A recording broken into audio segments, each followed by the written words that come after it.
Agora, o Liberdade de Opinião vai direto a Brasília. Nós vamos conversar com o jornalista Alexandre Garcia. Olá, Alexandre, bom dia. Bom dia, Colombo. Vamos à nossa conversa de hoje. Vamos lá, vamos em frente com os nossos assuntos desta sexta, Alexandre. Começando por uma fala do presidente Jair Bolsonaro de ontem à noite, naquela transmissão que ele faz pela internet toda quinta-feira à noite. Ele afirmou que não há vídeo nem áudio em que ele tenha chamado a Covid-19 de gripezinha. Vamos ouvi-lo. Falei lá atrás, no meu caso, eu falei, né? Pelo meu passado de atleta, eu não generalizei. Se pegasse o Covid, não sentiria quase nada. É o que eu falei. Então, o pessoal da mídia, a grande mídia, falando que eu chamei de gripezinha a questão do Covid. Não existe um vídeo ou um áudio meu falando dessa forma. Mas em 20 de março deste ano, Bolsonaro afirmou que depois do ataque que sofreu durante a campanha eleitoral, ele não estava preocupado com uma gripezinha. Depois da facada não vai ser uma gripezinha que vai me derrubar não, tá ok? E 4 dias depois, reafirmou a posição em um pronunciamento. No meu caso particular, pelo meu histórico de atleta, caso fosse contaminado pelo vírus, não precisaria me preocupar. Nada sentiria ou seria, quando muito, acometido de uma gripezinha ou resfriadinho. Bom, Alexandre, nós vimos aí três momentos do presidente da República, né? Um deles de ontem à noite, um outro de uma entrevista, um pronunciamento no Palácio, ainda com o ministro Mandetta, que aparece ali ao lado dele, e depois um terceiro num pronunciamento que ele fez em rede de rádio e televisão. Como é que você avalia esses três momentos? Eles fazem sentido entre eles? O presidente mudou o discurso de março para cá? É coisa de brasileiro, né? Ontem, o filho de uma brasileira lá na Suécia, o filho da rainha, teve Covid. E a nota lá do Palácio diz que it's a mild flu, né? Ou seja, é uma gripezinha, né? Mania de brasileiro chamar de gripezinha. Mas o problema todo é o seguinte, é que esse coronavírus, para alguns é uma gripezinha, né? Para outros é uma morte fulminante. Agora, essa semana, o meu melhor amigo de São Paulo perdeu o irmão, foi fulminante, né? Em compensação, a mãe dele, que tem idade, não sentiu nada, né? Então, depende de cada pessoa ser uma gripezinha. O presidente disse que ele é atleta, ele já resistiu a uma facada, então isso é gripezinha.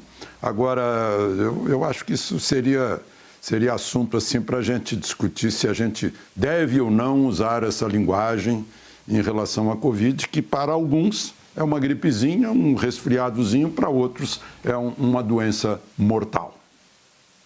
O presidente também usou um outro termo recentemente num evento com trabalhadores do setor agrícola em Goiânia, os parabenizando por não terem sido frouxos durante a pandemia da Covid-19 e não terem parado de trabalhar.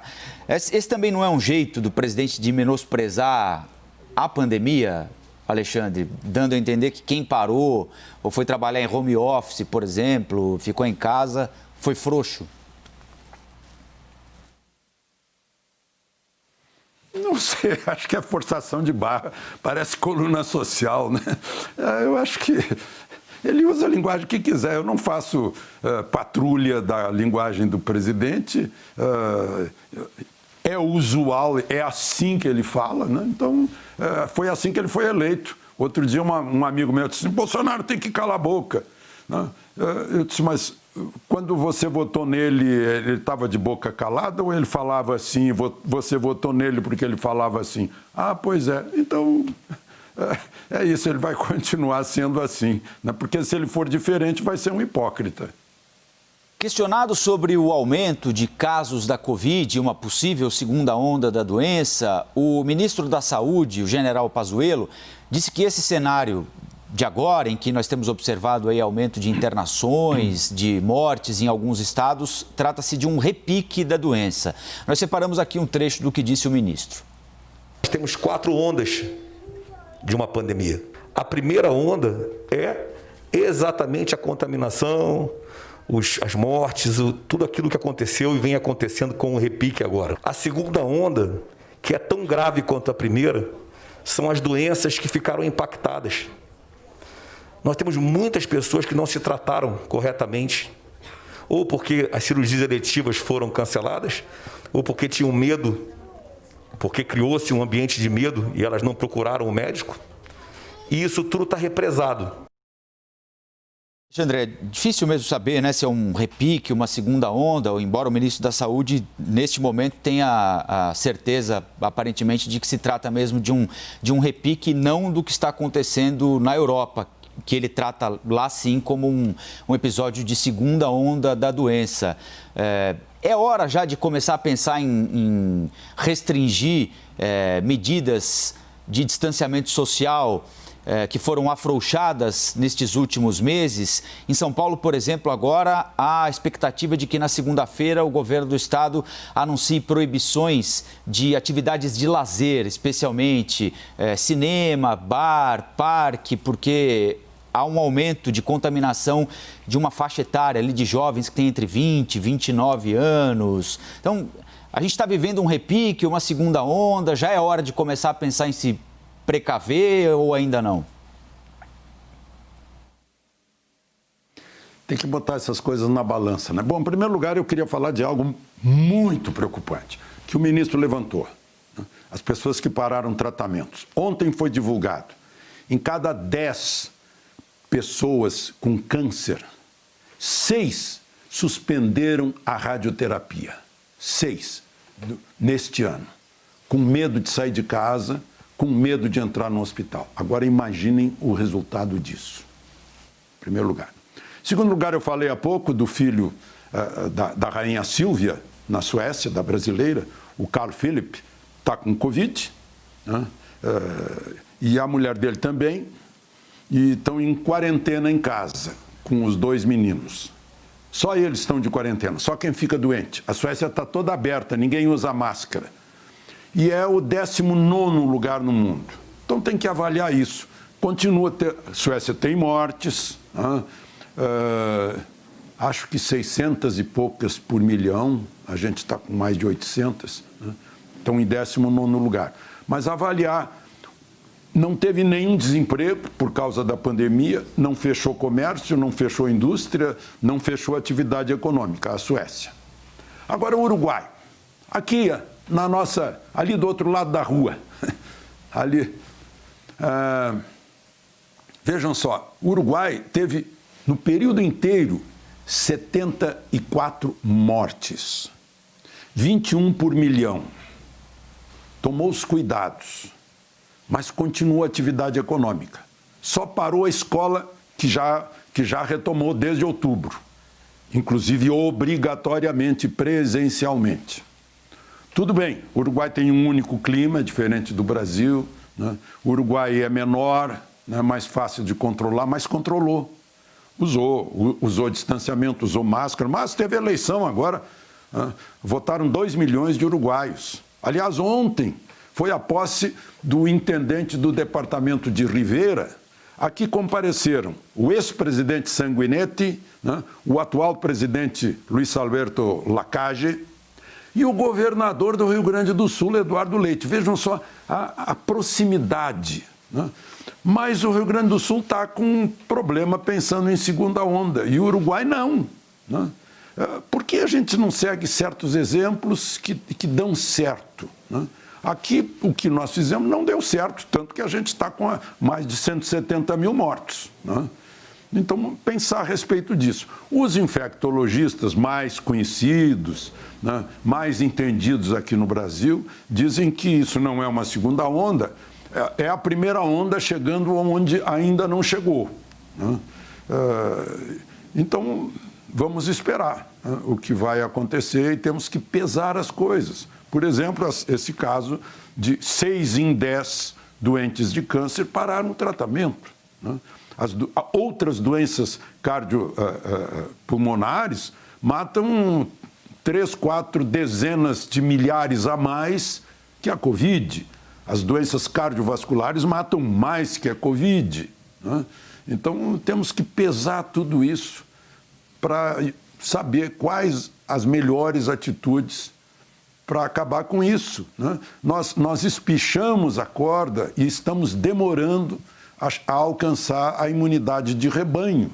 Esse é outro fato, né? O isolamento nos levou a penar mais durante mais tempo, porque a gente não alcançou a imunidade de rebanho. E, de novo, eu ressalto que é um vírus surpreendente, ou dependendo do corpo em que ele entra, né? Para algumas pessoas é o resfriadinho, ou nem sentem sintomas, e para outros é um ataque fatal de alta velocidade. Bom, o presidente Bolsonaro também informou ao Supremo Tribunal Federal que abre mão de depor presencialmente naquele inquérito que investiga uma suposta interferência dele na Polícia Federal. A Advocacia Geral da União disse que a divulgação daquele vídeo da reunião ministerial lá do dia 22 de abril prova que acusações feitas pelo ex-ministro Sérgio Moro de tentativas de ingerência política do presidente e indicações na Polícia Federal são infundadas. No Supremo, a relatoria deste inquérito é do ministro Alexandre de Moraes. Lembrando que o presidente pode faltar ao depoimento. Em 2018, o Supremo proibiu condução coercitiva nesses casos, o que seria, obviamente, inimaginável, se tratando aqui do presidente da República, né? Alexandre, qual a sua opinião sobre a decisão do presidente Bolsonaro de não prestar depoimento neste inquérito? Não precisa, né? Depois que o relator anterior, o ministro Celso de Mello, mandou publicar, né? Eu acho que nenhum marqueteiro a serviço de Bolsonaro faria o melhor trabalho. A publicação da reunião mostrou que o presidente, a quatro paredes, né? Era uma reunião fechada, trabalha muito. Fosse reunião aberta, iam dizer assim, puxa, está posando para... está fazendo demagogia, está fazendo populismo. Não, era para ser reunião fechada, né? Severamente puxou as orelhas de ministros, fez cobranças, né? Mostrou que trabalha duro e exige um trabalho duro dos ministros. O ministro Sérgio Moro levou um pito até da ministra Damares, né? E se sentiu mal com aquilo, pediu para sair. E aí acusa o presidente de exercer o seu governo, né? Isso, acusa o presidente de interferir no seu próprio governo. Acusa o presidente de querer nomear seus subordinados, né? É mais ou menos isso. Então, não há necessidade, eu acho que ele não viu necessidade de falar além da eloquência da publicação dessa reunião, não precisa mais nada. Agora há pouquinho, Alexandre, o IBGE divulgou que o Brasil atingiu o maior índice de desemprego. O trimestre encerrado em setembro ficou em 14,6%. É o maior índice de desemprego desde o início da série histórica, que foi iniciada em 2012. Há, segundo o IBGE, mais de 14 milhões de brasileiros sem trabalho neste momento. Ontem, o governo comemorou um outro índice, a abertura de vagas formais no mês de outubro. Mas é claro que ainda há uma longa estrada a ser percorrida até que todo brasileiro possa ter oportunidade de trabalhar, não é, Alexandre? O que é que está nas mãos do governo fazer a partir de agora para persistir nessa estrada de diminuição desse índice de desemprego que, como nós dissemos agora, atingiu o pior nível desde 2012? A gente tem a mania de achar que o governo é que faz tudo, estamos deixando de lado um viva muito grande ao povo brasileiro que consegue isso, né? É a resiliência do povo brasileiro, é a vontade de trabalhar, é o empreendedorismo das pessoas que provoca esses quase 400 mil novos empregos ou empregos recuperados de outubro, que é um recorde nos últimos 30 anos, por exemplo. Agora, essa soma de desemprego, né, aí a gente leva à conclusão de que no último período de governos esquerdistas, no último mandato de governos esquerdistas, o estrago foi maior, ou seja, no último governo Dilma, o estrago foi maior no emprego e no PIB que o próprio coronavírus provocou neste país neste ano. Foi muito maior o estrago, né? a retração do emprego e da economia. E o brasileiro está se recuperando. O que o governo fez foi uma ajudinha social. Agora é a força do brasileiro que faz isso, né? O governo, aliás, está tendo vantagem nisso, né? A arrecadação de outubro subiu 9,56% sobre outubro do ano passado, quando não havia pandemia, né?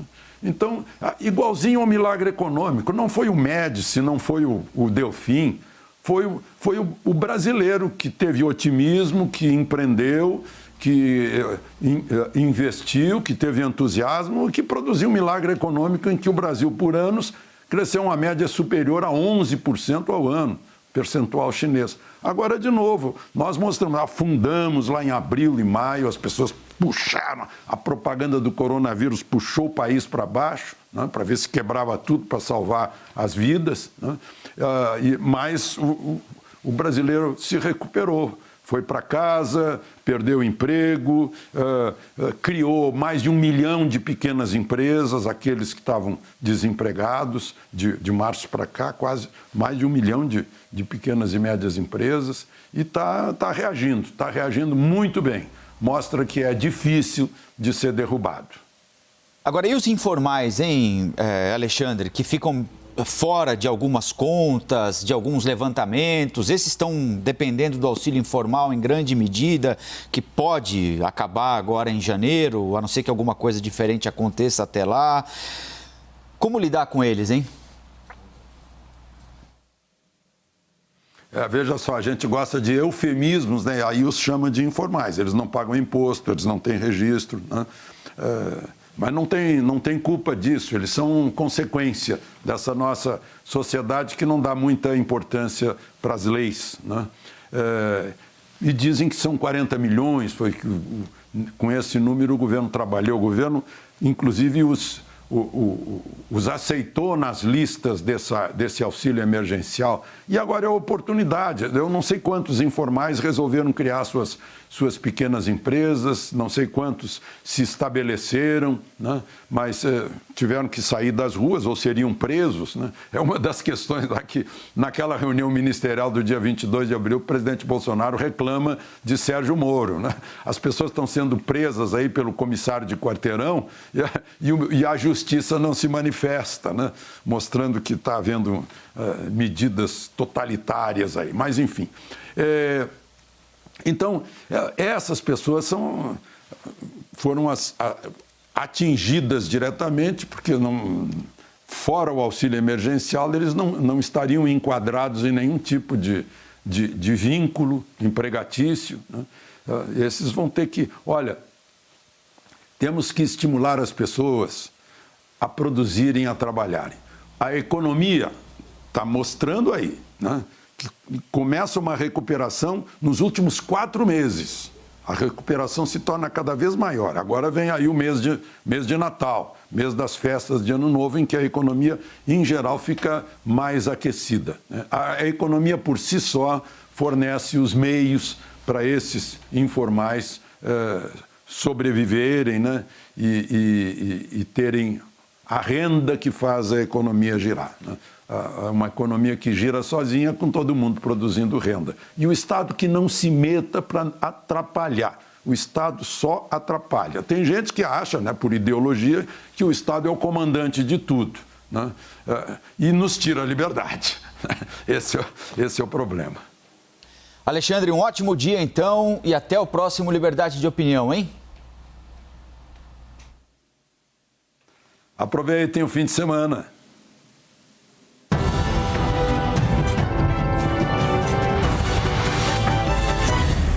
As opiniões emitidas pelos comentaristas do quadro não refletem necessariamente a posição da CNN.